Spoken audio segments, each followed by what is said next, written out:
Boa tarde, estamos começando mais uma live no Facebook do Amazonas Atual, desta vez para entrevistar a superintendente da CGU no Amazonas. A CGU é a Controladoria Geral do Amazonas e nós estamos com a superintendente Monalisa Prado.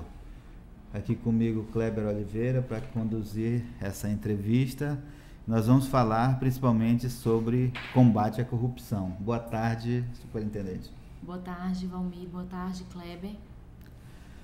Superintendente, nos últimos anos a CGU passou a aparecer mais aqui no Amazonas, principalmente, numa atuação principalmente nas investigações nos municípios. Antes a impressão era de que a atuação da CGU era mais nos órgãos do governo federal. A gente tinha aí informação todo ano tinha as informações de quantos servidores foram punidos com a perda do cargo, e isso era uma investigação que a CGU fazia. Houve uma mudança de foco na atuação da CGU nesses últimos anos? Valmir, eu acredito que não. A CGU, ela vem amadurecendo a forma de trabalhar e uma articulação com os demais órgãos de controle. Então, o que acontece, a gente sempre foi, eu não sei se vocês se recordam, do sorteio de municípios. Era um sorteio que era realizado pela Caixa Econômica, nos moldes da Caixa Econômica, e eram sorteados 60 municípios no país. Sim. Nessa época a gente fazia também essa fiscalização de município. O que é que acontece? Eu acho que aumentou, amadureceu, foi a relação interinstitucional entre os órgãos de defesa, né? Cada um com seu papel e trabalhando em rede, em articulação. O Ministério Público Federal, a Polícia Federal foram se apropriando dos relatórios da CGU e tomando as medidas. E aí é o que aparece para a sociedade, né? Fica mais visível para a sociedade. Isso facilitou o trabalho da CGU nessa área de investigação contra a corrupção? Sim, sobremaneira.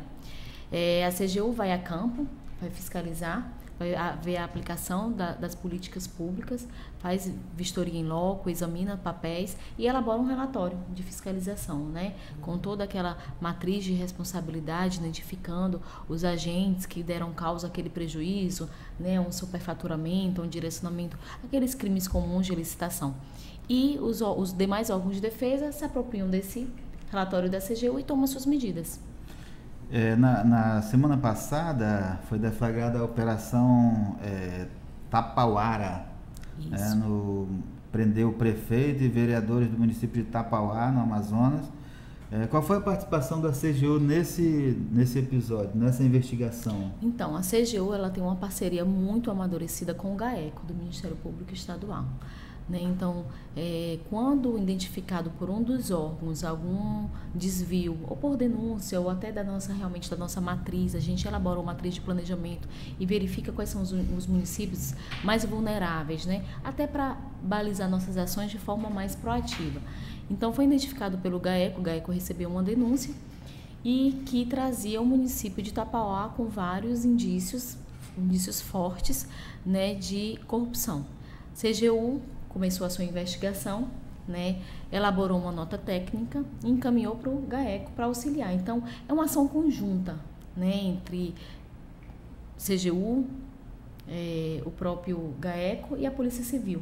Então, cada um, nos seus limites, na sua legitimidade, foi trabalhando para compor essa operação conjunta. A participação da CGU sempre na elaboração de relatórios de fiscalização, notas técnicas e relatórios que possam ser utilizadas pelos órgãos de defesa do Estado. Como é que a CGU tem lidado com esses casos de corrupção? Quais são os impactos que o desvio de dinheiro público tem causado no poder público?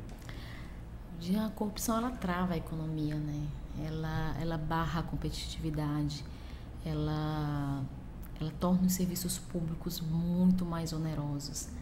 Né? Quando tem um desvio de recursos na área da saúde, na área de educação, infraestrutura, eu estou realmente barrando a economia, eu estou travando a economia. Os prejuízos são imensuráveis e a gente não consegue palpar esses prejuízos, mas eles são latentes, visíveis, mas em termos de número fica difícil até a gente buscar, né? A questão do superfaturamento, serviço mal feito, não prestado, né? A gente tem como exemplos que são mais chocantes as políticas sociais, como alimentação escolar. O quanto isso impacta na vida de uma criança. A gente não consegue mensurar o prejuízo ali em termos monetários. A gente tem um desvio, mas o prejuízo na formação do cidadão, na formação daquela criança, é estratosférico, né? Em Tapauá foram mais de 60 milhões, né? Segundo em Tapauá, o que é a Operação Tapauá, a organização criminosa, ela movimentou através dos seus contratos com indícios fortes de fraude em torno de 60 milhões. No entanto, não quer dizer que 60 milhões foram desviados. Foram movimentados pela organização criminosa. De posse desse material apreendido, a CGU vai se debruçar na elaboração dos relatórios de material apreendido para identificar o quanto foi de serviço não prestado, o quanto foi de superfaturamento. A atuação da CGU, ela ocorre só onde há dinheiro público federal ou não? Federal.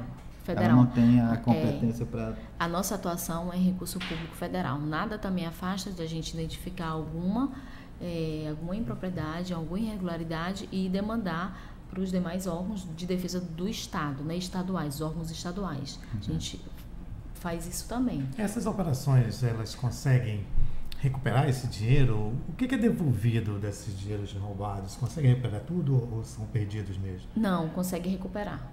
Consegue recuperar, e tanto que uma das questões que a gente discute é quando a gente, um exemplo da Tapauá, quando a gente tem uma organização criminosa não consegue recuperar, instalada que ela desviou tanto o recurso federal quanto estadual. E a gente está se debruçando para ver o quanto foi desviado. Identificando o quanto foi desviado, a gente vai fazer a separação, né? Então, do que foi apropriado ao município e se tornou renda municipal, aí a estadual vai pedir o ressarcimento desses valores, sim. Porque federal vai para a esfera federal. Superintendente, o modus operandi dos esquemas de corrupção que a gente tem visto nos municípios do Amazonas são semelhantes, né? E pelo menos onde foram deflagradas operações aí nos últimos 2 anos. A gente pode suspeitar que há um esquema generalizado de corrupção nos municípios pelos gestores públicos? O modus operandi é o mesmo, não só nos municípios amazonenses, mas não diferencia muito da Lava Jato. Não diferencia. O que diferencia são realmente a quantidade de zeros à direita. Tá entendendo? Mas o modus, a questão de empresas financiarem campanha e depois terem os contratos assinados pelo poder público, do jeito que foi a Lava Jato. A Lava Jato a gente tem doleiros, a gente tem recursos em paraísos fiscais, que não acontece nos municípios, né, dessa forma, mas é o mesmo comportamento. O crime de lavagem de dinheiro, Lava Jato também tem, e esses crimes de organização criminosa também vão lavar o dinheiro. Eu não posso ter a renda de recursos de forma ilícita e deixar as claras. Não, vai fazer a lavagem, né? Pois é, porque quando você observa o valor dos contratos, por exemplo, para a construção de uma escola, e a pessoa que tem experiência, por exemplo, com obras, com a construção de obras na iniciativa privada, é sempre muito mais barato do que uma obra no serviço público, né? Isso está na vista de todo mundo, mas continua se fazendo isso, né? É possível, inclusive, assim, prever, evitar que haja o desvio antes que ele aconteça? Sim, com certeza. A CGU, ela tem esse viés mais repressivo, mas ela tem várias ações com essa outra toada de prevenção, né? Quando ela faz parte do comitê de integridade, né? Ela faz parte de um comitê de compliance, de gerenciamento de risco. Quanto mais amadurecida uma instituição é em relação a controles internos administrativos, mais impermeável a corrupção ela se torna, né? Então, a corrupção ela é pautada num tripé. Assim, eu considero que a corrupção ela tem a motivação pessoal daquele agente que quer cometer a corrupção, então ele quer fazer, ele tem a oportunidade e ele tem a certeza de que não está sendo controlado. Então, quando eu junto esses 3 fatores, eu tenho um risco alto de ocorrência de corrupção. Né? Então, a CGU, ela fomenta o controle social para a sociedade se tornar mais participativa, mais cidadã. Não adianta eu chegar no dia da eleição e votar. Eu tenho que votar e acompanhar também aquelas políticas públicas. Então, muitas vezes a CGU já fez trabalhos preventivos. Um exemplo que eu posso te dar. Editais de licitação. A CGU já verificou editais de licitação que estavam eivados de vícios e fez a intervenção. Esse edital está assim, assim, assim. Reveram o edital e diminuíram. Então, ali é uma economia. Não teve o prejuízo e eu tive foi uma economia aos cofres públicos. Isso é bem comum. A gente também trabalha com esse viés de prevenção. O que acontece é que a velocidade com que os atos de corrupção acontecem não acontece com a mesma velocidade do combate, infelizmente, né? E nós somos poucos servidores aqui na casa, aqui na Regional Amazonas, somos 23 servidores para cuidar de todo o estado, contando comigo. Então a gente tem que focar, né, usar critérios de relevância, materialidade, criticidade para poder realmente focar nossos esforços, né? Teve um caso de uma denúncia de um secretário que deixou a secretaria e denunciou o governo do estado, né? Foi o caso da CEINFRA aqui, da Secretaria de Infraestrutura do Estado do Amazonas. Foi em 2015, em outubro de 2015, o secretário deixou o cargo, com menos de um mês no cargo, ele constatou lá uma série de irregularidades, foi ao governador, o governador disse que não ia tomar as medidas que ele estava sugerindo e ele deixou o cargo e denunciou que havia ali superfaturamento de obras pagas sem o serviço realizado. E ocorreu o seguinte, ele fez essa constatação em algumas obras a partir de uma viagem que ele fez com o Banco do Brasil, que estava financiando algumas obras, e foi fazer uma vistoria nos municípios. Nós tentamos, à época, conseguir um relatório do Banco do Brasil sobre essas obras e não conseguimos. O próprio Tribunal de Contas do Estado pediu, o Ministério Público de Contas pediu esse relatório e o banco não forneceu. Até hoje ficou uma coisa muito obscura, né, em relação a isso, o que o Banco do Brasil encontrou nas obras que estavam sendo financiadas com dinheiro federal. A gente queria saber da senhora, a senhora tomou conhecimento disso e a CGU tem alguma ação nesse sentido?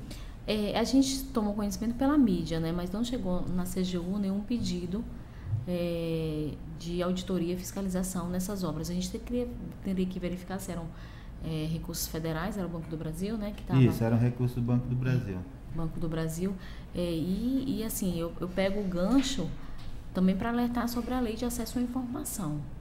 A Lei 12.527, ela deu amplos poderes ao cidadão, né, de fazer pedidos de informação que poderão ser feitos tanto de forma eletrônica quanto fisicamente no órgão, e a legislação ela é bem dura em relação à negativa, né? Ele dá um prazo de 20 dias para responder, prorrogáveis, se eu não me engano, por mais 10. Né? Então, o cidadão tem que participar, tem que denunciar. Quanto a essa questão pontual que o senhor colocou, a CGU não atuou, não.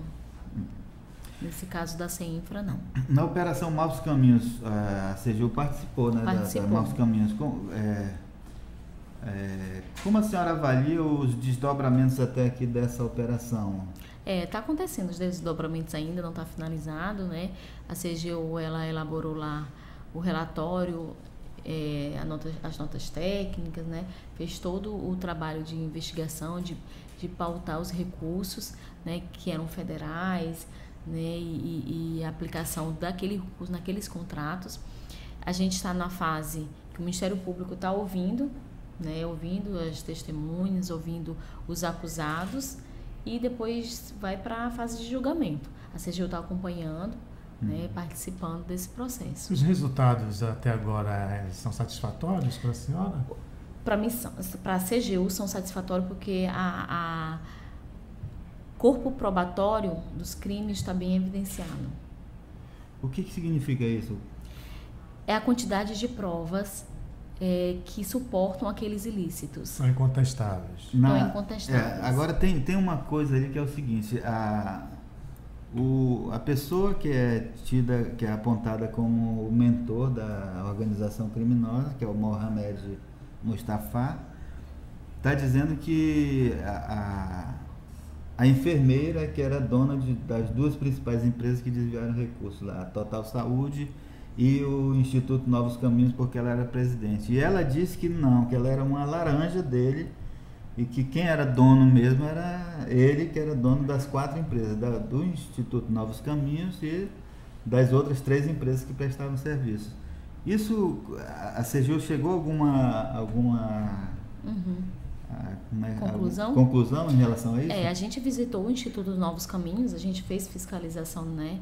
Lá tivemos reuniões com os dirigentes do Instituto Novos Caminhos, ficamos com os contratos, elaboramos nota técnica, visitamos a UPA Campo Sales, visitamos a UPA Tabatinga, visitamos o CRDQ, né, com todos os contratos em mão, fizemos termos de declaração com as pessoas que prestavam em serviço e ela era presidente do Instituto Novos Caminhos, mas tudo girava em torno realmente dos contratos que tinha como proprietários o senhor Mohamed Mustafa.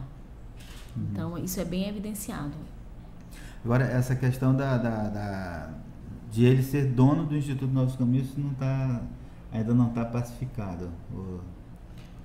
Já tem conclusão sobre isso? A relação é muito próxima, né? A Jennifer, ela estava lá no quadro societário, mas quem operava economicamente era o Mohamed. Então, legalmente, no CNPJ, ele não está, mas ele que comandava.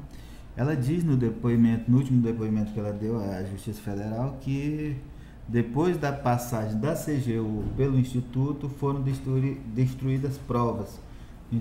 Os computadores foram retirados, os HDs de computadores para destruir provas. Essas provas foram destruídas antes que vocês tivessem acesso a elas?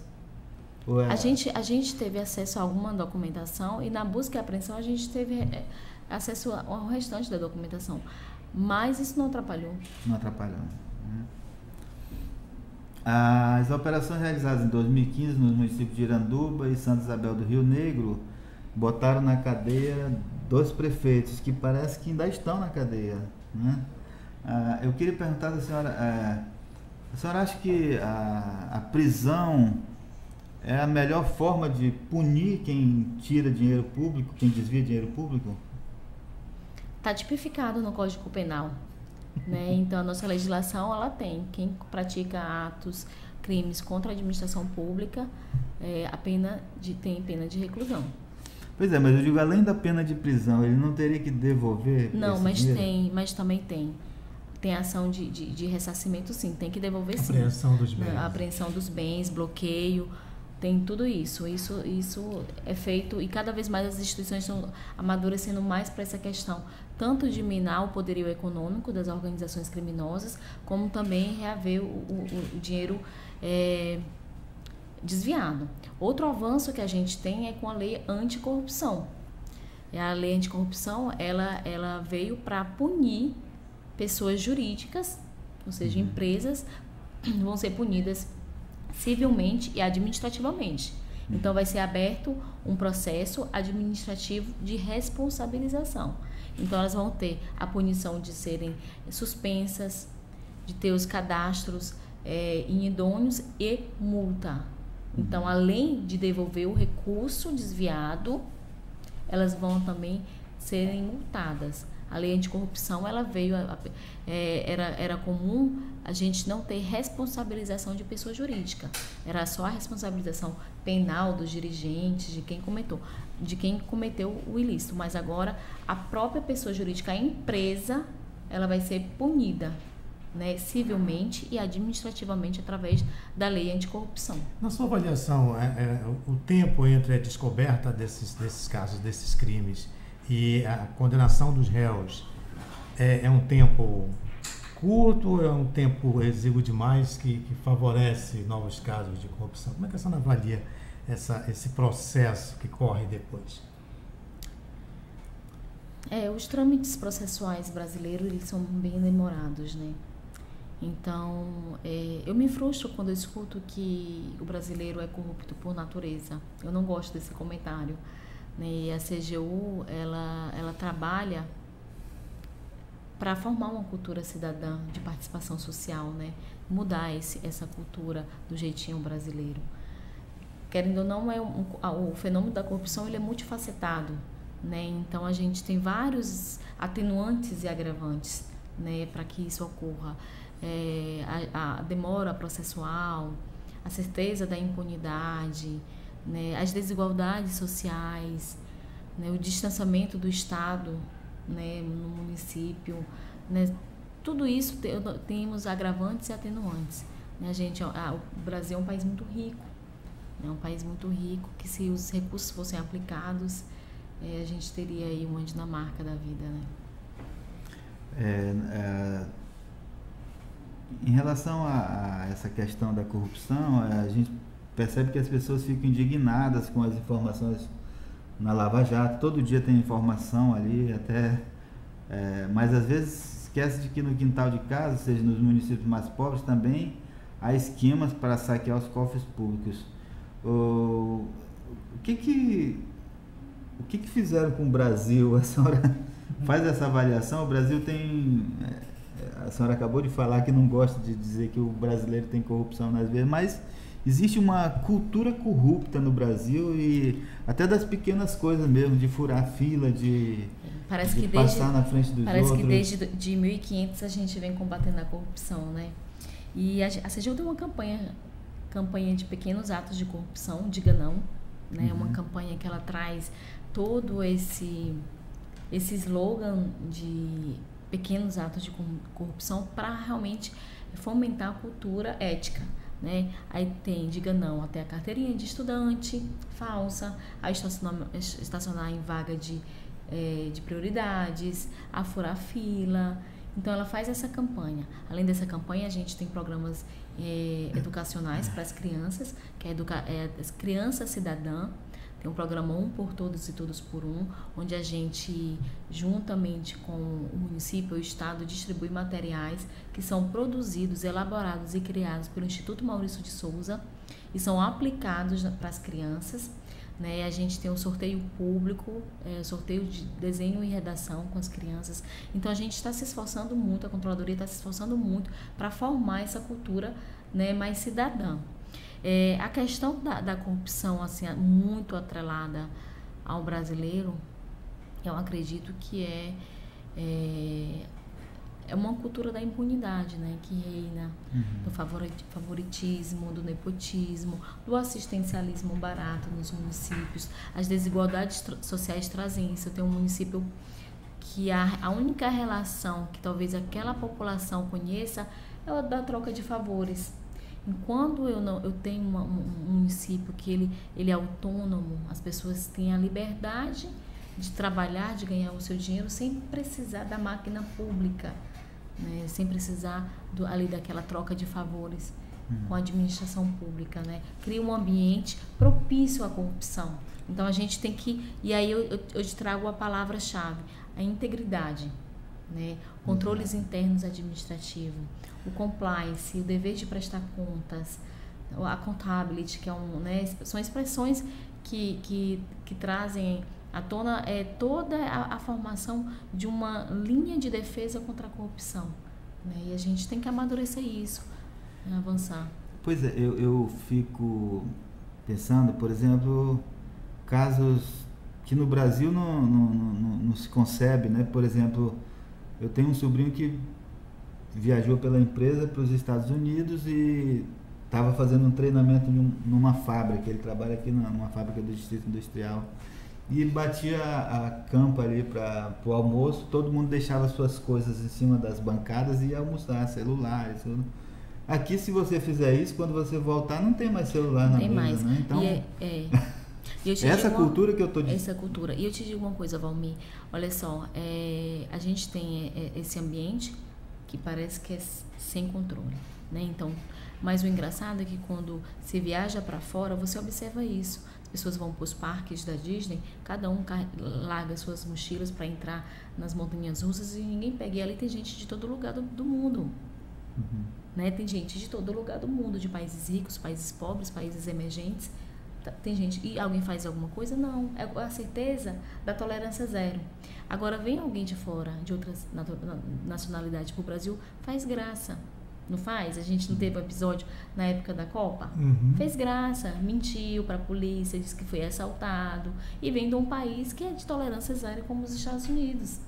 E fez graça aqui, por quê? Porque aqui no Brasil a gente tem a cultura da impunidade, então que não tem ninguém fazendo vigilância. Né? E aí...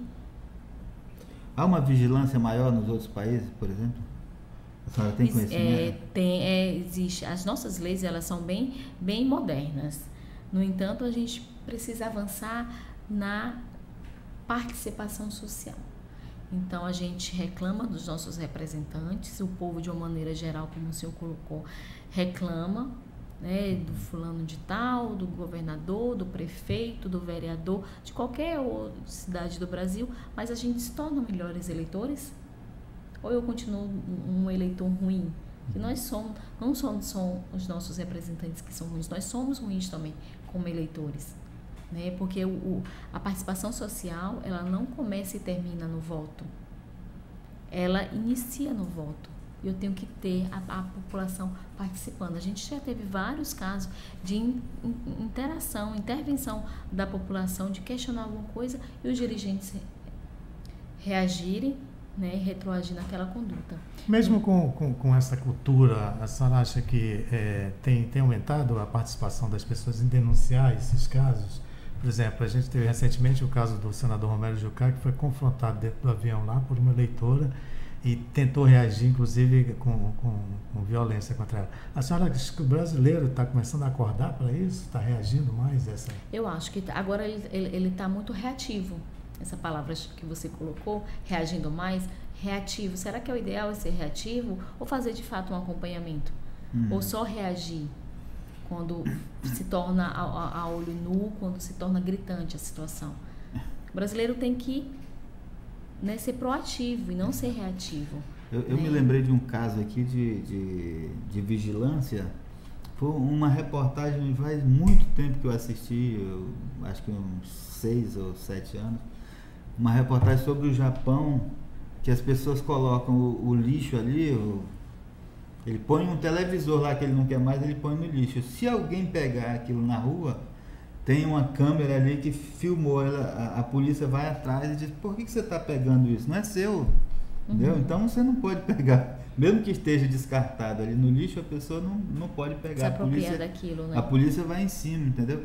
Aqui todo mundo faz o que quer, né? Tem um outro episódio que eu gosto de contar, foi até um entrevistado nosso que contou isso aqui. Ele foi um europeu, não sei de que país, empresário europeu que estava visitando. Ele não era empresário, ele era do governo de algum país. E aí, falando do processo eleitoral lá, que as pessoas votavam livremente, tinha lá a cabine de votação, você entrava, pegava a cédula de votação, marcava e colocava na urna, né? Não tinha ninguém vigiando, mesário, essas coisas. Aí alguém aqui perguntou: e não corre o risco de a pessoa pegar ali várias cédulas e colocar lá e votar várias vezes no mesmo candidato? Ele disse: mas quem faria isso? Se torna até utopia aos nossos olhos, né? Quem faria um negócio desse? E aqui a gente vê na eleição o pessoal tentando burlar a urna eletrônica, né? A formação de valores, né, é a longo prazo, né? Então a gente percebe isso, a gente tem que, junto com as crianças, ir criando esses valores, né? Porque hoje a gente tem um aliado da tecnologia da informação, né? Com a disseminação de informação aí tão rápida, né? Outro dia eu assisti uma palestra, a CGU teve até contato com essa turminha de TI, que elaboraram um software chamado Serenata do Amor. Já ouviram falar? Já ouvi falar. Serenata do Amor faz um rastreamento, é um robozinho que pega todas as prestações de contas daquelas notas fiscais apresentadas pelos parlamentares, né, de indenizatórias, e aí ele faz lá um filtro, faz umas críticas, né, a essas buscas e manda ainda uma mensagem para a rede social do parlamentar. Por que que você comprou no almoço 5 litros de açaí? Por que que você apresentou uma nota fiscal que tem bebida alcoólica? Qual é a atividade parlamentar que o senhor estava desenvolvendo às 4 horas da manhã? E tem muito parlamentar respondendo e devolvendo o recurso. Né? Então, essa cultura da participação social, né? A gente, aqui os brasileiros, a gente infelizmente está vivendo dentro de bolhas. A gente faz de tudo para fugir dos serviços públicos. Então, a gente quer trabalhar para pagar uma escola particular para os filhos, porque não quer que os filhos estudem na escola pública.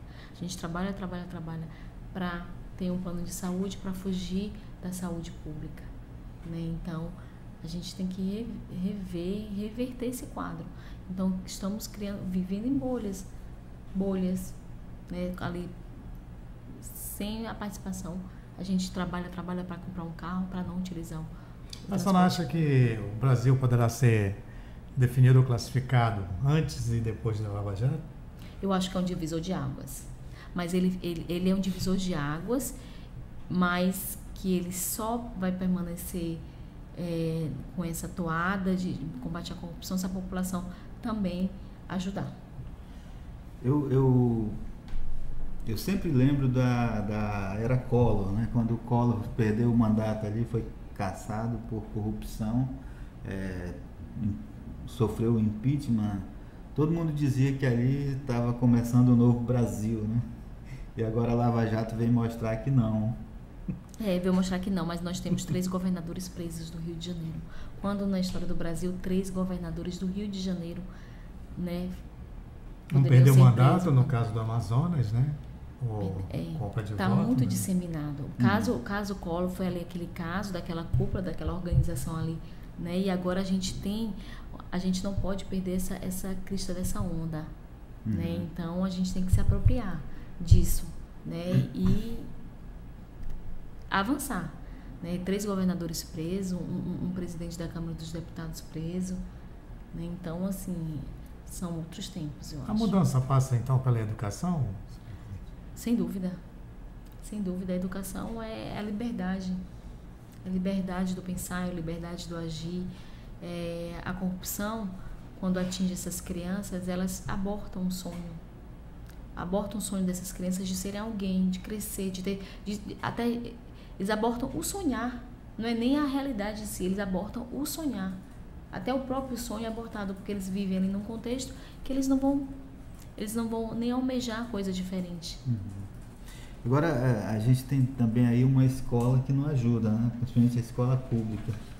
É uma escola que não agrega, que não prende o aluno ali, né? E talvez por isso esse sentimento, essas bolhas que vão se criando, né? Como diz o poeta lá, é cada um por si, Deus contra todos, né? E a gente passa pela educação, a gente tem que ter uma educação, é a base, investir mais em educação, cuidar mais das nossas crianças, propiciar um ambiente para os alunos e para os professores produtivos, para que eles se tornem autônomos, que eles tenham liberdade e não vivam ali à sombra da administração pública, né, do assistencialismo, do favoritismo.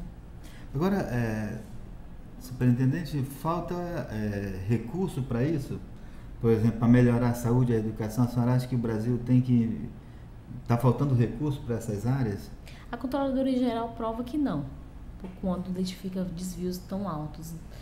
Então não falta, né? Não falta. Quando a gente viu a Operação Maus Caminhos, a Controladoria Geral fez a Operação Maus Caminhos, a gente identificou aquele desvio de recurso de uma organização social para gerir 3 contratos da saúde. Quantos contratos o Estado tem na saúde? Né? Quer dizer, tem mais de 300 contratos. Tem quase 600 saúde. Contratos, parece. Então, assim, como que uma organização social conseguiu... E a organização social, não vamos perder o conceito de organização social. É o terceiro setor, né? A administração pública, ela contrata com a organização social para uma atividade ali específica que ela é incapaz de gerir, né? Então, para facilitar, uma organização social existe ali já com uma finalidade, com um know-how, né, naquela atividade. Vamos supor que fosse uma organização social que trabalhasse com reciclagem de lixo. Para o poder público é difícil reciclar lixo. Então, eu vou fazer um contrato com a organização social tal, que já tem know-how. Ela é sem fins lucrativos e ela vai conseguir, sem tantas travas, sem tantas burocracias, desenvolver aquela reciclagem. E ao invés de ser um facilitador, num caso de Operação Maus Caminhos, se tornou a grande galinha dos ovos de ouro. O meio para se desviar recurso. Né? Então, a administração pública fez o contrato com a organização social para gerir algumas unidades que ela estava incapaz de gerir, né? E foi para desviar recurso. Em 2016, nós fizemos uma entrevista com o Procurador-Geral de Justiça do Amazonas, Fábio Monteiro, que disse que mais de 30 municípios estavam sendo investigados. Foi logo depois da prisão do prefeito de Iranduba. De Iranduba, né? Operação Cauchi. Mais de 30 municípios estavam sendo investigados. A CGU está investigando mais municípios? A CGU ela tem um plano operacional, né, um planejamento estratégico anual, e a gente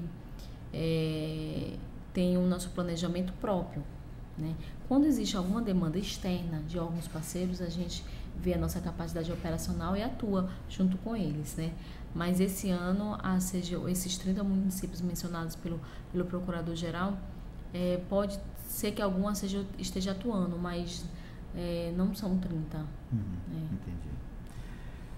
Superintendente, eu agradeço a sua participação, agradeço por ter aceitado o convite do Amazonas Atual para estar aqui, e torcemos aí para que essa corrupção seja cada vez menor no nosso país. Obrigado, Kleber Oliveira. E nós encerramos por aqui a nossa entrevista. Muito obrigado a você que nos assiste. Amazonas Atual, 4º ano, o site de maior credibilidade no Amazonas. Obrigada.